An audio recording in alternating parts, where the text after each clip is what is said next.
Hi, everyone. Uh, Thanks for joining us. This is our first Make It Happen event of the year. My name is Stephanie, and I'm going to be your host for Make It Happen throughout this academic year. A little bit about me is that I'm the RCS Research and Knowledge Exchange Officer, and one of the key parts of my job is running the Make It Happen program, and that includes these events and workshops, but also includes our Make It Happen Fund. Some of you might remember me if you tuned in to some of our events in the spring for the series of events that we did with the Students' Union called The Road Ahead. So Make It Happen is a series of events, workshops, seminars that are set up to help you get your ideas, your projects, your companies, collaborations, whatever it might be, off the ground, out of your mind and into the world. So this year, of course, we have moved online and all of our events are going to be run here on Zoom. We've got a really amazing schedule set up already for term one. So you can check out our website if you want to learn about the other events that we've got going on this year. I will post that up in the chat box just now, and then again at the end of the evening for you. But if there's any topics that you think you would like to see covered over the course of this year, do just let me know. So before we get started, there's a few things I want to point out to everyone. If you hover your mouse near the bottom of your screen, you should see an option to open up a chat box, and you should also see the option to open up the Q&A box. So throughout tonight's event, please feel free to use the chat box, and if you have any questions at any point in the evening, just pop them in there. There's Tim is showing how to use the chat box, so it should pop up as a notification there for you. But just to reassure everyone, none of your cameras or microphones are going to be turned on at any point tonight, so you can make yourself comfortable and let Tim and I do the hard work. So on to the main show. Tonight's event is an introduction to recording music at home, and our expert speaker for the evening is going to be Tim Cooper.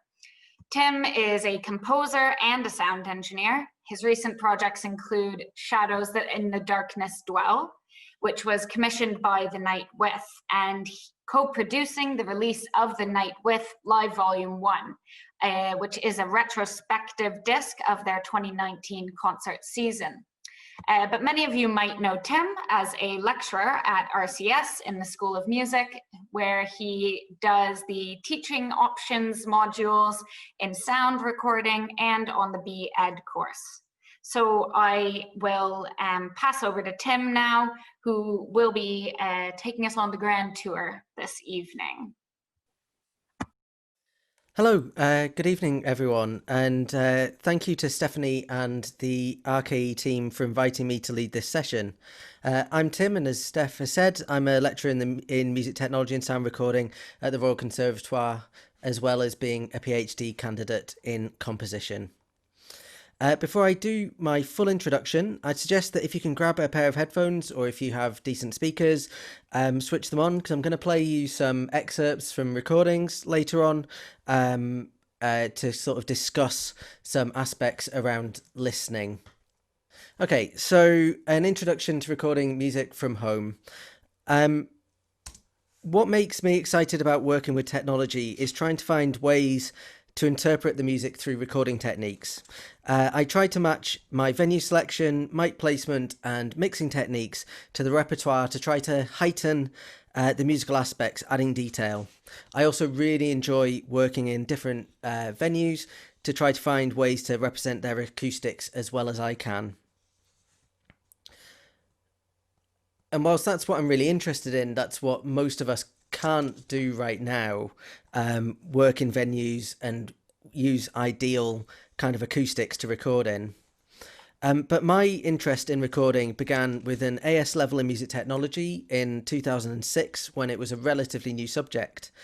I felt back then that understanding recording techniques would be important in my planned performance career as a brass player. During my undergraduate degree at the RCS, two things became apparent. One was I wasn't a good enough brass player to have a performance career, and the other was that my work with technology became something really useful, as colleagues in the brass department began to ask me to help them make recordings when the studio was too busy. Then players from other departments began to ask me.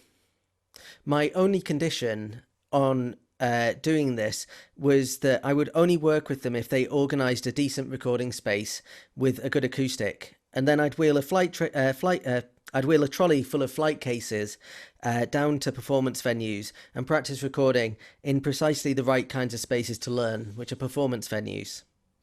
The reason these are the right kind of space is that recording suddenly becomes very easy when you're working in a good acoustic. Mic technique becomes much more straightforward because the sound arriving at the microphones is already good because it's in a nice acoustic. But right now, we're all having to learn how to record, and probably in poor acoustics, the hardest spaces to work in. When I started working, I already had an interest in recording and technology and had worked with mics, mixers and ADAT tape machines. I have a lot of sympathy for those of you who haven't had any interest in this in the past and suddenly have had to become competent almost overnight. Colleagues in the School of Music proposed to develop learning resources to help students mic up their instrument to get the best possible sound for their one-to-one lessons. Tonight, I'm going to introduce you to what we've managed to develop so far and how to help and how to access these tutorials. I'm also going to talk about a few other aspects to do with recording that aren't going to be covered in those tutorials. I'd like to thank every single student who has volunteered so far to help us create these tutorials. We worked out that we could demonstrate recording for every single principal study instrument if we recorded 35 instruments. We've managed to record 15 so far, and there are 7 videos currently ready. I'd also like to thank the artistic planning team, particularly Gemma Carlin, Matt Adams and Ben McDonald, who helped to organise the space to record in, and the students. And I'd also like to thank John Gormley, Alistair McDonald and Gordon Monroe for their efforts in supporting the work.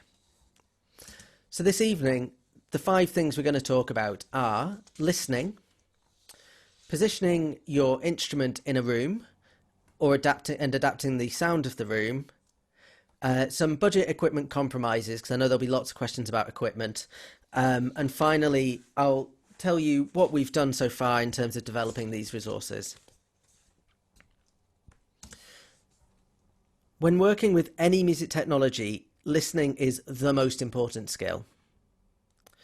As musicians, we are used to listening to a performance and making judgments on the quality of the playing. Many of us may be less used to assessing the various qualities of the sound of the recording. You might not have the vocabulary to describe what you hear, or you might not have thought about it at all before, and that's okay, but to get the most out of your lessons, you will want to begin to think about this. There are some questions that you should discuss with your teachers, particularly what is it that your teacher wants to hear from you? It probably doesn't make sense to try to really over-polish your recordings. The point of a one-to-one lesson isn't to critique your recording technique, but for your teacher to hear a good reflection of what you sound like and give you feedback on technical and musical aspects. If you use audio tools to make yourself sound different, not necessarily better or worse, but different, then your teacher won't be giving you feedback on your playing, but your recording technique. So what I think we should be trying to achieve is an honest reflection of your sound in the room that you're working in. You might be surprised to hear your sound at first. I remember recording myself playing, and as a brass player you don't really hear the sound that the audience hears because of interference in the way that your ears pick up the sound from both inside and outside your head. I always felt I had this really big and rich sound, but whenever I recorded myself or someone else recorded me, I was really surprised at how thin my sound was. And you might find that, especially if you put the microphone quite close to the instrument, that actually at the instrument it sounds quite thin. I remember the head of brass when I was a student describing a particular trumpet teacher's sound, and he said if you listen to them in a practice room, it's actually sort of nothing special. But that's because their sound had been shaped to perform in a concert hall with an orchestra. So whilst it was maybe quite thin and almost harsh in the practice room, once it had that room acoustic added to it, it was one of the most exciting trumpet sounds you could expect to hear. So when working with technology, how should we listen? Well, it's a slightly different way. And whilst you can probably identify cadences, tell me if a tempo is consistent, transcribe a rhythm, let's think about how much you've ever thought about the sound of the recording. So what are some things to listen for? Number one, the acoustic. What can you identify about it? Does it sound like it's a large or small space? That's the kind of basic level of thinking about acoustic. Is it big or small? Does it sound like it has hard or soft surfaces? So hard surfaces reflect the sound more, so your reverb would tend to be stronger and die away in a different way to a softer room, perhaps with wood paneling. So something like a concert hall would tend to have a softer surface, and so the sound would die away quicker because it's not reflected as strongly. What about the musicians? Where are they in the space? And I think of this relative to me in my listening position, not relative to microphones or any of the technology, but what do I hear? How close are they to me? If it's a pop recording, maybe the vocalist is almost right on top of my nose. If it's a recording of some German lead, then maybe the singer is much further away, kind of almost at an arm's length to me. I can't quite reach out to touch them, but it still sounds like they're not I'm not in the back row of a concert hall. Next, the timbre of the instrument. Does it sound thin, or is it a good representation of the instrument? Now this one can be quite a hard one to tell because obviously you're only hearing the recording. But the more you listen to recordings, the more you'll be able to interpret whether the recording has shaped the sound or whether the shape of the sound is being determined by the acoustic or by the player, and being able to sort of decode that kind of question. Then we move on to the question of balance. If it's an ensemble, is there a good balance? Can you hear every single part? Firstly, can you hear every single player playing? So if there's a piano, I want to be able to hear it, but I also want to be able to hear their part, not just that they're playing. So I don't want to just feel their part, I want to hear the detail. If you can hear all of the notes, sorry. Is there a good balance? Can you... Siri clearly liked something I said there, excuse me.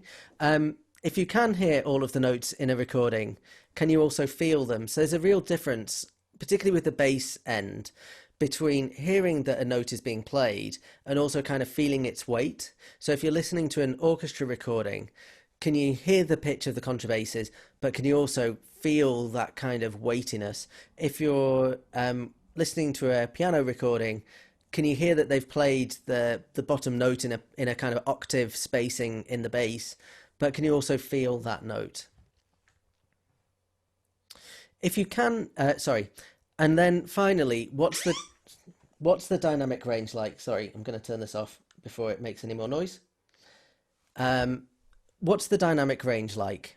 Does it sound accurate? And what I mean is, does it sound like it probably did in the room? Does it sound exaggerated? So does it feel like somehow the dynamic range has been expanded from what it was probably like in the room?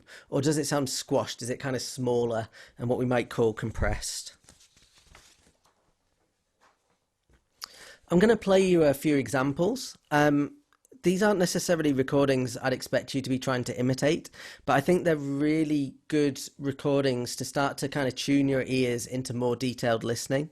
They're recordings that I use with my music technology and sound recording students in the first or second class to try and get them to really start to interpret the sound and to engage with the sound of the recording. So the first recording that I'm going to play you is from Saint-Saëns Organ Symphony. And I've chosen this recording because of the way it was recorded. So the Oslo Philharmonic was recorded in the concert house in Oslo. And the organ was recorded in Église de Saint-Ouen in Normandy.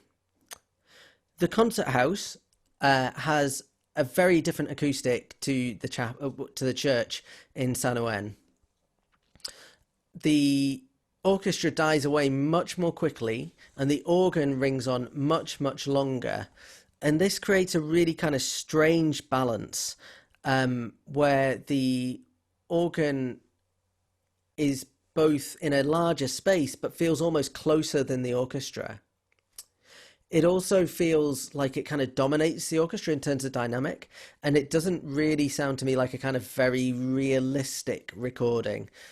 That's not necessarily a good or a bad thing, but it certainly isn't the kind of traditional way that we record an orchestra, where you would try to represent the balance in the room. Listen out for about 50 seconds in. The piano plays some arpeggiations, and those are also kind of much stronger than I would expect. And at the end of the arpeggiations, there's an upwards shape, which just sounds very, very dry and much closer than the rest of the orchestra. It doesn't really sound like an orchestral piano. It feels almost like a kind of concerto piano perspective. So there are some kind of strange things going on in this recording. You might love it, you might hate it, you might not have any strong feelings about it, and all of that is okay, but have a listen out for these different kinds of acoustics that are happening simultaneously.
Sorry, I forgot to put a fade out on that one.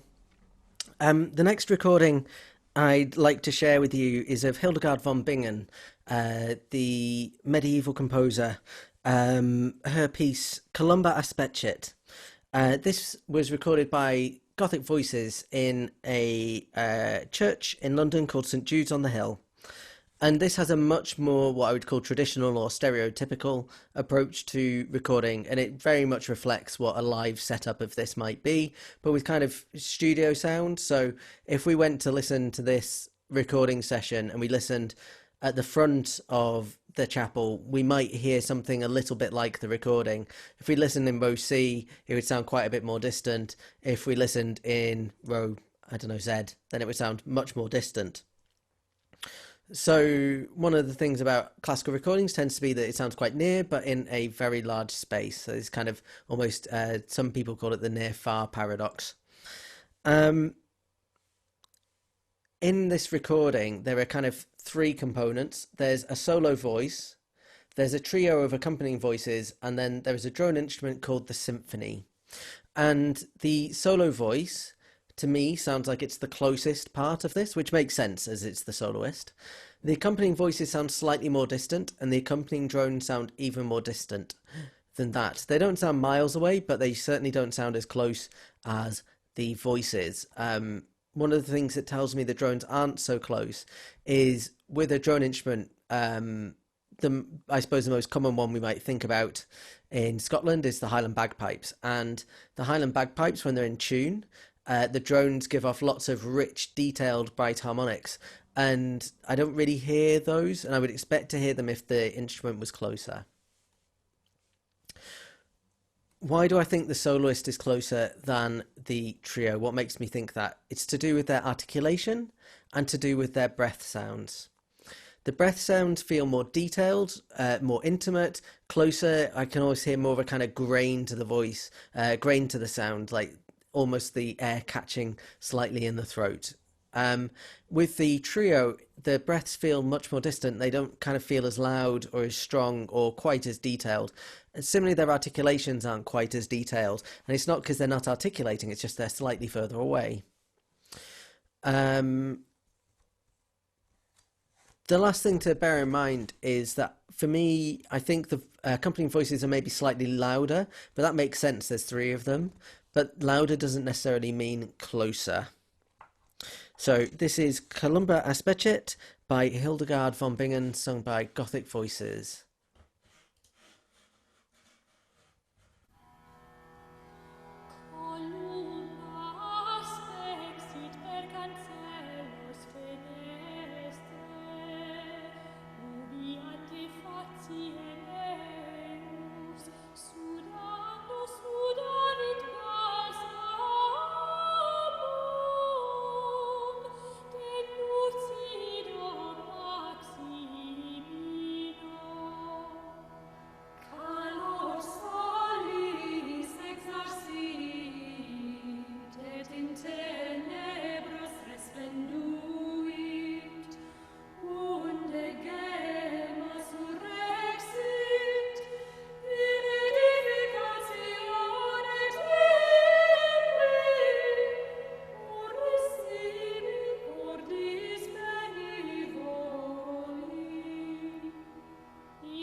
We'll just leave that recording there as well.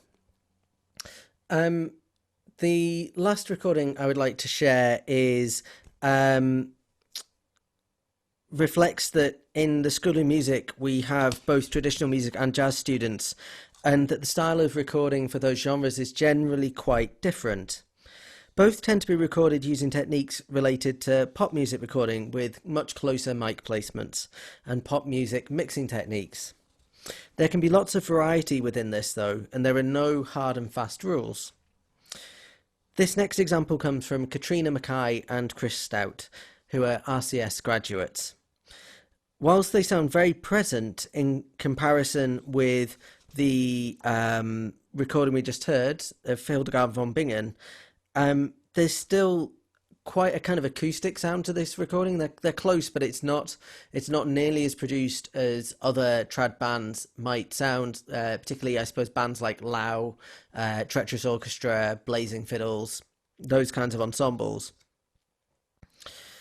It's a kind of good example of what kind of mic placement might be useful for the trad or jazz lesson in that it's close, detailed and intimate, but it's not kind of trying to be too produced or too overproduced perhaps as well. So this is Chris and Katrina.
Okay, so for me, hopefully it's clear that I think actually before we start thinking about technology, listening is actually the most important part of the kind of equation. One of the things I say to all of my students is that the most important thing that they can learn is to hear the difference when they make when they make any kind of change. If they moving the placement of a microphone, can they hear the difference? If they're changing a setting on some kind of processing that's going to perhaps add reverberation or change the tone color of the sound, can they hear the difference? And if they can't, make a bigger change until they can hear the difference and then refine from there. But until you kind of really tune your listening skills in, it almost doesn't really matter what equipment you're using, because you won't be able to kind of make it better without those listening skills. So those need to kind of be developed in tandem with your understanding of how to plug in a mic or whatever kind of gear you're working with. So if the biggest part of the equation is your listening skills, then the single biggest factor that will shape your recording is the relationship between the sound source, the relationship between the sound source, whether it's an instrument, voice or other sounds, and the room that you record in. Whilst there are tools to artificially imitate the sound of a larger acoustic, it can be difficult to make a room with a poor acoustic sound good without any kind of proper room treatment. The first step in trying to work with a room is to find the best place to position the sound source before placing any microphones. So what makes a bad acoustic? Well, in a minute I'll show you some slides that show some of these things, but at a very basic level, symmetrical rooms are very bad for acoustics. In symmetrical rooms, it's much more likely that different frequencies will kind of fit within the room. And so if there are a kind of sound wave that goes up and down, up and down, up and down, up and down, if their length fits perfectly within the walls, so if my hands are the walls and their length fits perfectly between, then instead of the sound being absorbed by the surface, it gathers energy and it bounces backwards and forwards. So we call that a standing wave. So certain frequencies will get stronger. And if you've ever been to a concert with any amplification and you've heard feedback, that's caused by that phenomena. Feedback, the frequencies that feed back in a room will always be the ones that fit most perfectly. For example, the Stevenson Hall at the RCS has a real problem at 300 Hertz. Which is between D4 and D sharp 4. So I suppose in one sense it's not the worst place for it to be, in that most of the repertoire uses 12 tone equal temperament rather than lots of quarter tones. But you know, ideally it wouldn't have that kind of problem and you know, if you're playing a little bit sharp of a D4 or flat of a D sharp 4, then you'll find that the room resonates quite strongly. But any acoustic will have problem frequencies that are much more problematic in symmetrical rooms. Ideally, for an acoustic, each wall would be slightly offset, so they wouldn't be kind of straight walls. You know, you'd have one that's slightly tilted out, or you know, that was tilted the other way, and you'd have some kind of strange rooms that feel maybe quite strange to be in because they're not, you know, and the roof would be on a slant, and so would the floor. Obviously, that's not possible in most rooms because it's really costly in terms of design, but it's also quite costly in terms of how to build it. What this means for positioning an instrument in an acoustic is we can try to avoid these problems in a couple of straightforward ways, starting by trying to find a position through listening that works well for the instrument at hand. To find the best position for the instrument and to listen how the room responds to your sound, listen for these following things. Does the clarity of the sound change at any point? As you move around, does it suddenly feel easier perhaps to articulate a note and for it to be kind of very clear? Does your sound become more focused or bigger in a different part of the room? Is there somewhere you find it easier to make a good sound? If you play a low pitch instrument, does the room sound unclear in a certain position? Remember to experiment with the angle that you are relative to the walls. Playing at an angle to them can sometimes improve certain issues. Let's look at an example. In this short video, which I'll play 3 times, the drummer strikes the tom while moving around the room. Quite quickly, they arrive at a position that they like.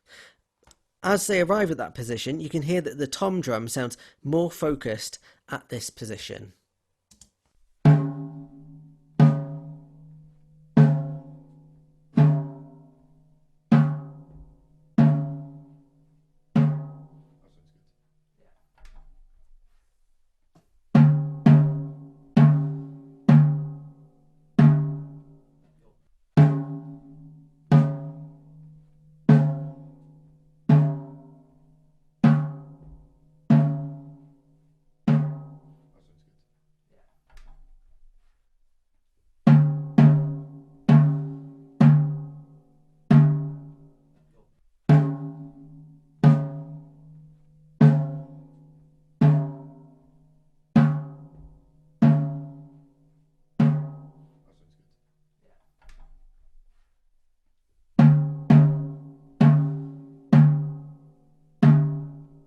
Low frequency instruments cause particular issues in acoustics.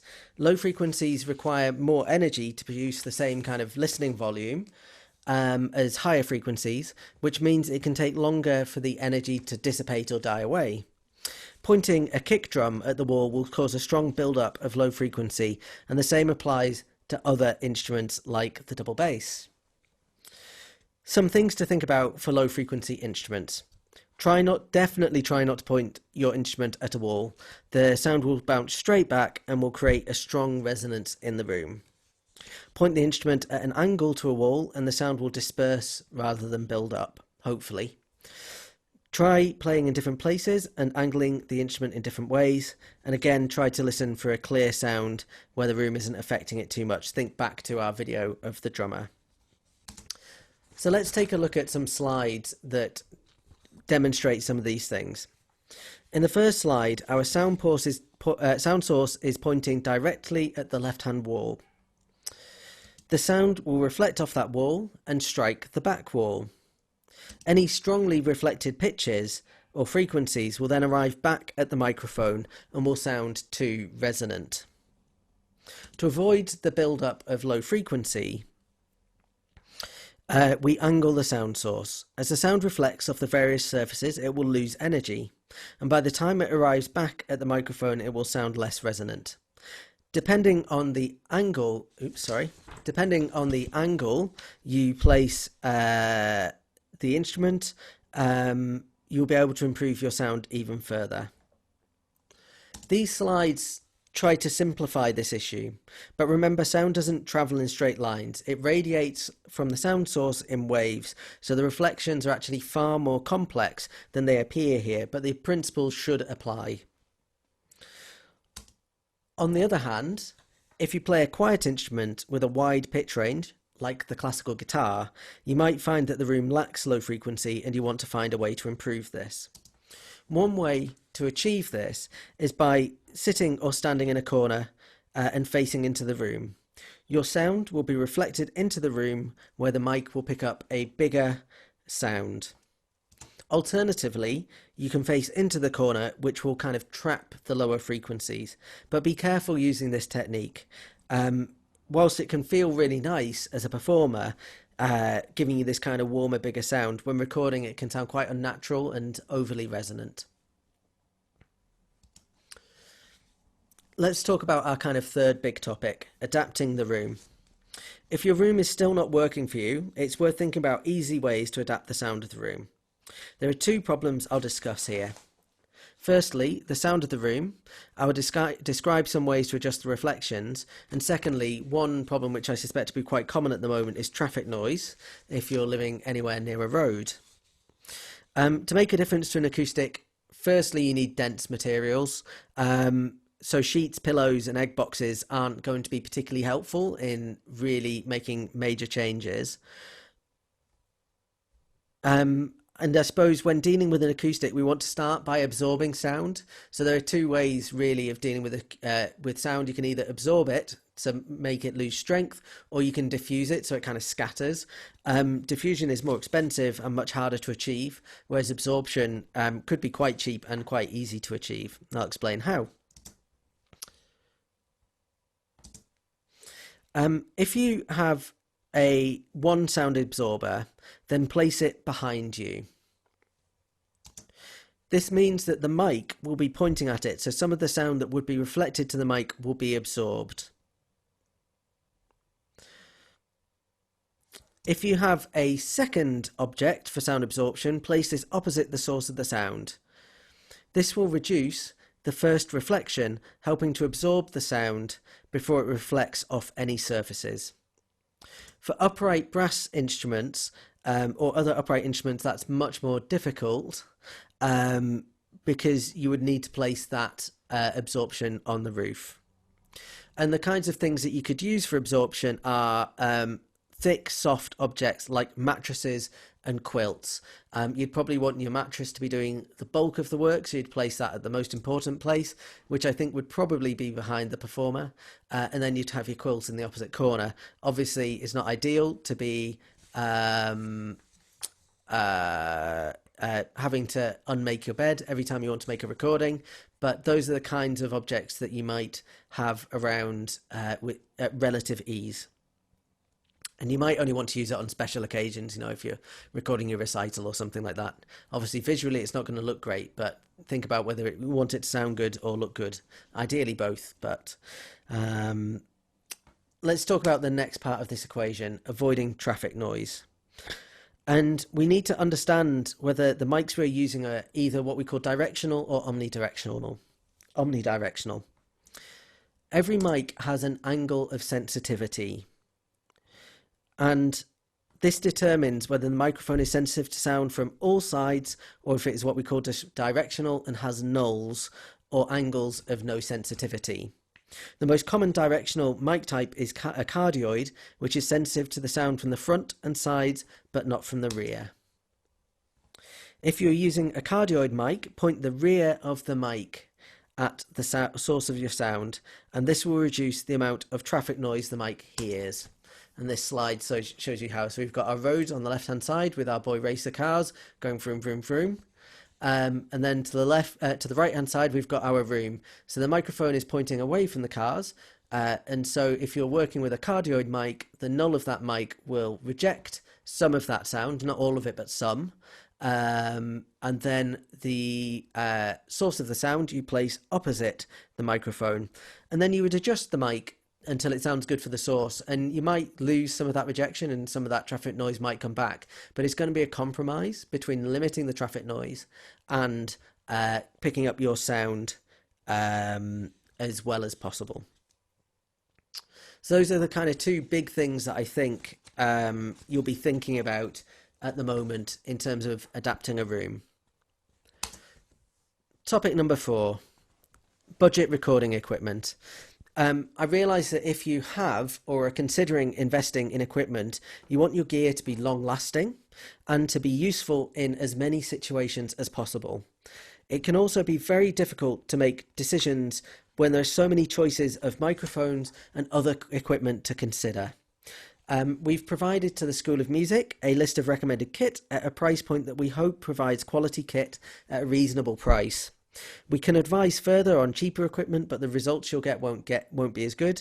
And I'm always happy to advise on more expensive equipment if you particularly want to invest in mics that are going to really suit your instrument. And if you are going to invest more heavily in one part of the signal chain, it should always be the microphone.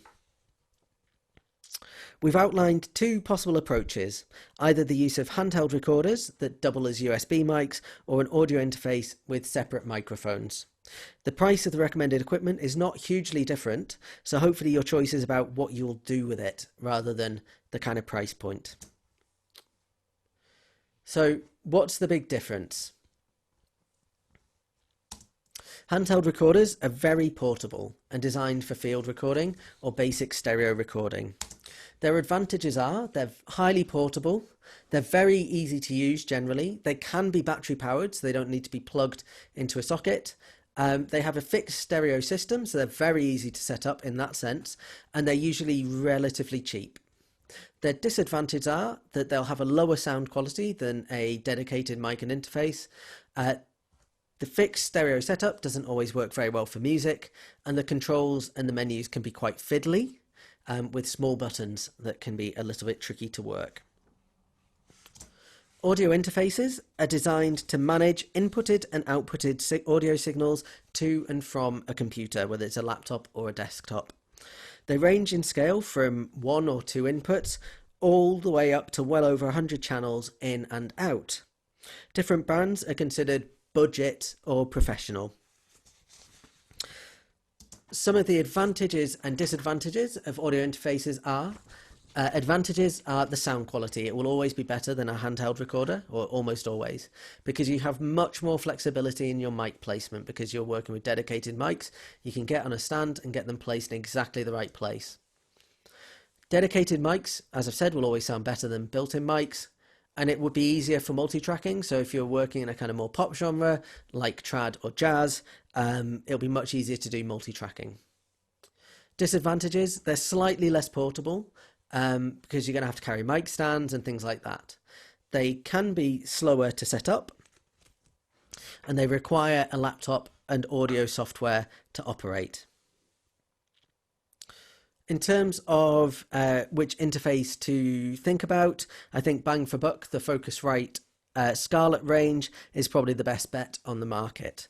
To get significantly better audio quality, you would need to spend a lot more, and at a slightly lower price point, the quality drops off really quickly. I've heard excellent commercial recordings made with so-called budget equipment from Focusrite, and if I just want to say a little bit about the different kind of scales of the interfaces. If you want 2 channels, go for the 2i2. If you want 4 inputs, don't bother with the 4i4 or any of the ones in between. Go straight up to the 18i8 because it has 4 mic inputs rather than other kinds of inputs. And if you want even more channels, then jump up to the 18i20. I wouldn't bother with any of the other interfaces from Focusrite.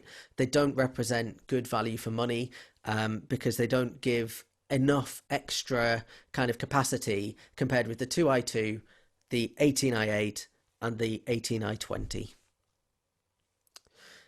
Some recommended microphones, the Rode NT5s. They're the most expensive we've recommended, but they're not necessarily the best mics in the list. They can sometimes sound a little bit bright and brittle on already bright instruments like upper strings, upper brass and upper winds. The Rode M5s are quite like the Rode NT5, but they're much cheaper.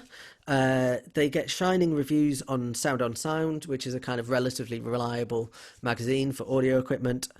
So that suggests that they're very good. I've not used them, but we've invested in some for the building. Finally, Line Audio CM4. I've used these and their related mics, the OM1s, and they're excellent, but they can be a tiny bit tricky to get hold of right now. I guess production is a little bit slow. Like I said, I'm very happy to give recommendations for other kinds of mics for particular applications. Our final topic.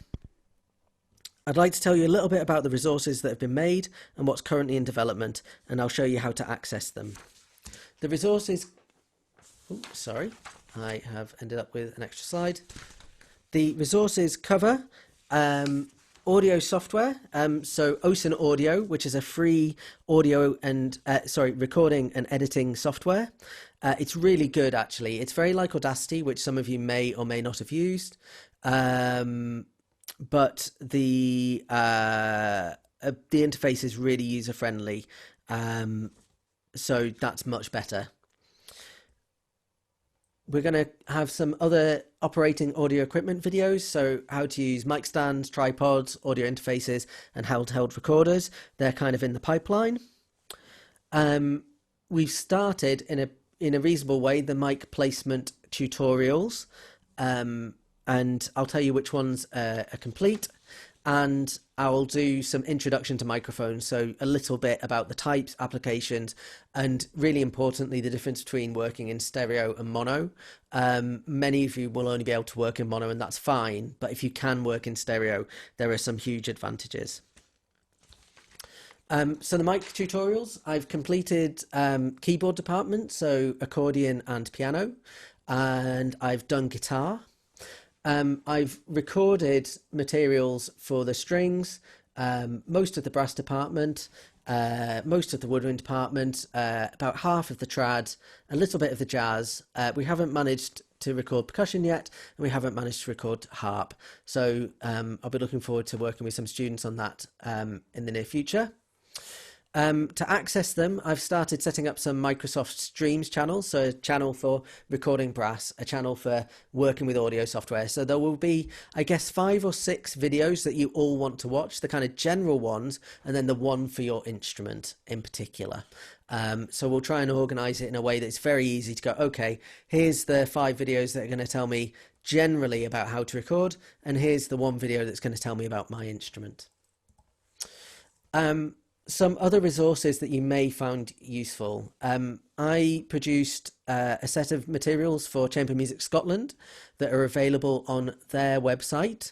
about recording at home. I go into much more detail about certain things, particularly more kind of sophisticated mic technology. So if you're very interested in that, then have a look at that.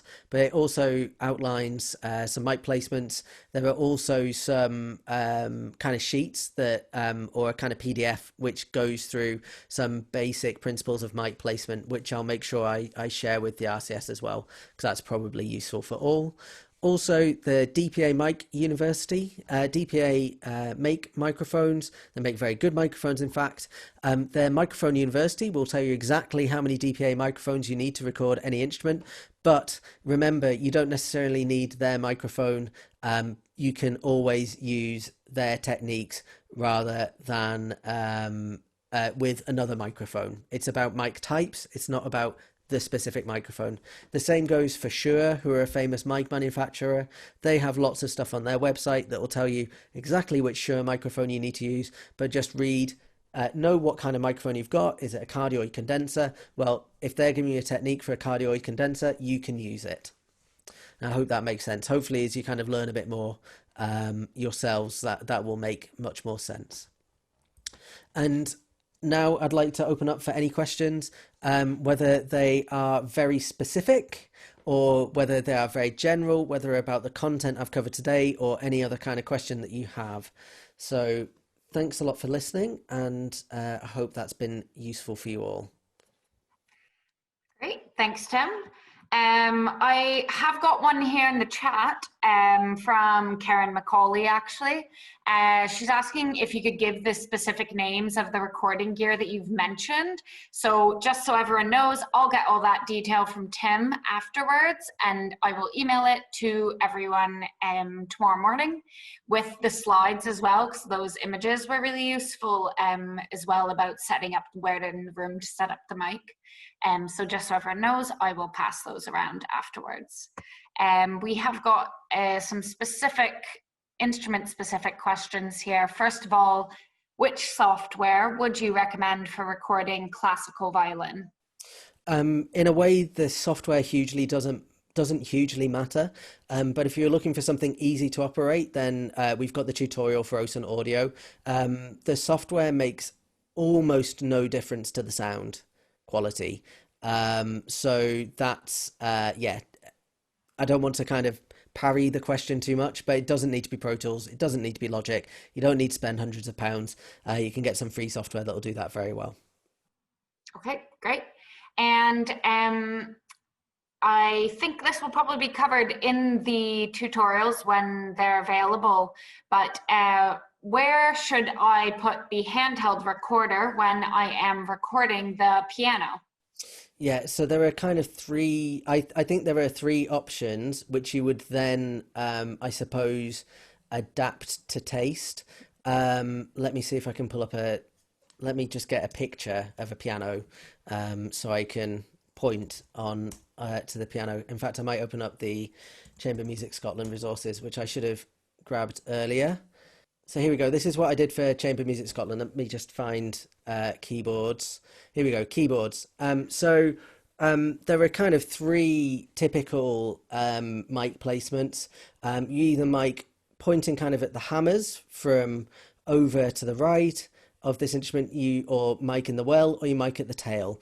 They have different characteristics. So the hammers can tend to, and you wouldn't be inside the piano ever for classical piano, you'd be out of the piano, but you would tend to get a kind of quite a clear focus sound if you mic at the hammers, which is really good for Baroque music or early classical music. I'm thinking like Stille Galant kind of music.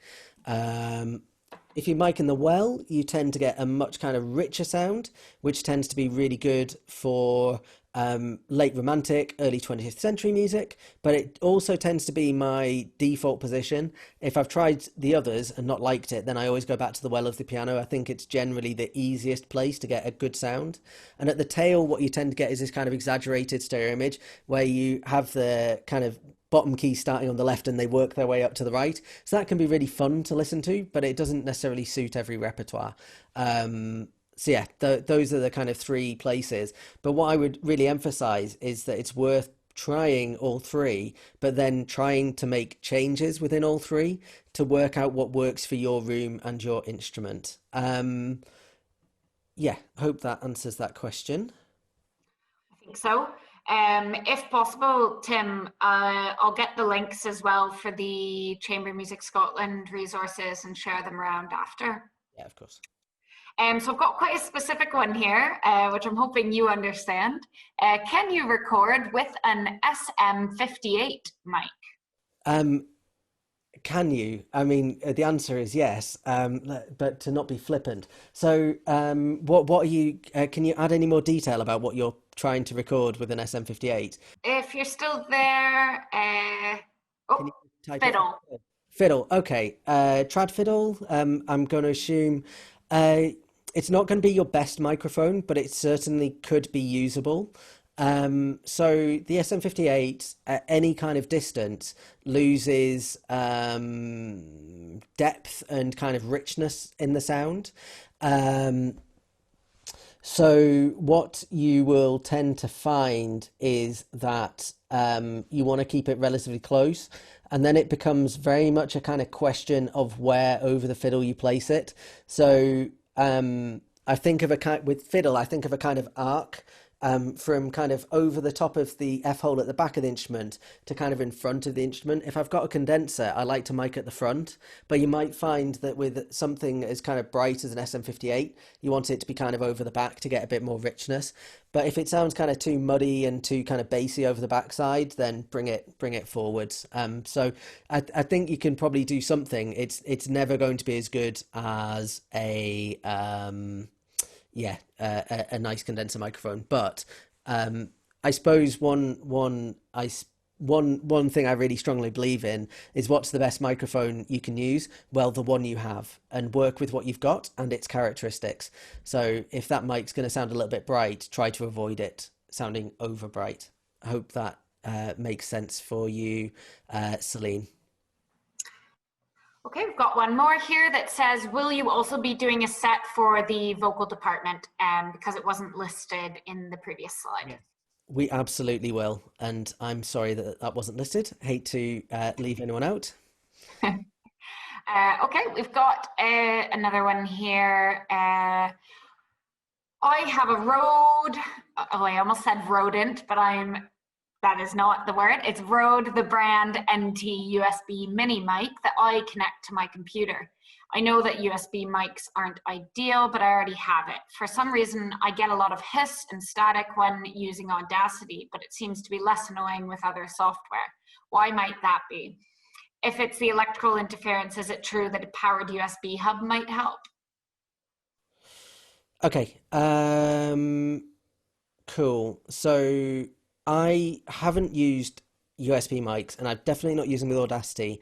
There are two things I think to look at or to try. Have a look to see if the sample rate on the mic is the same as the sample rate in the audio software, and that might be causing the problem.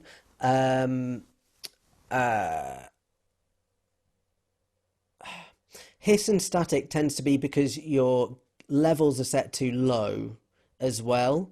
You're asking if a powered USB hub might help.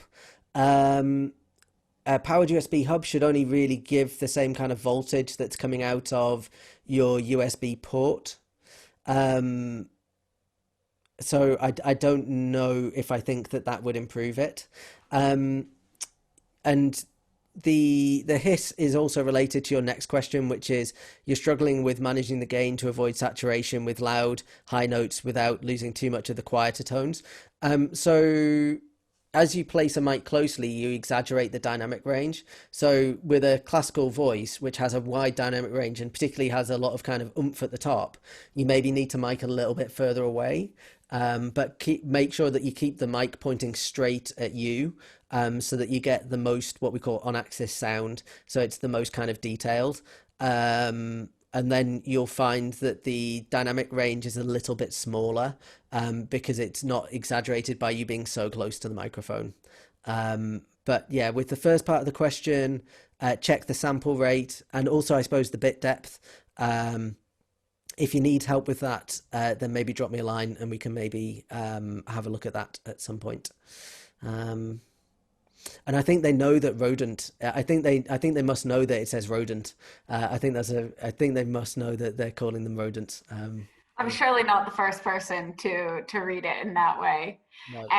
Well, that's the last chance for questions. If you have any more, type them in really quickly.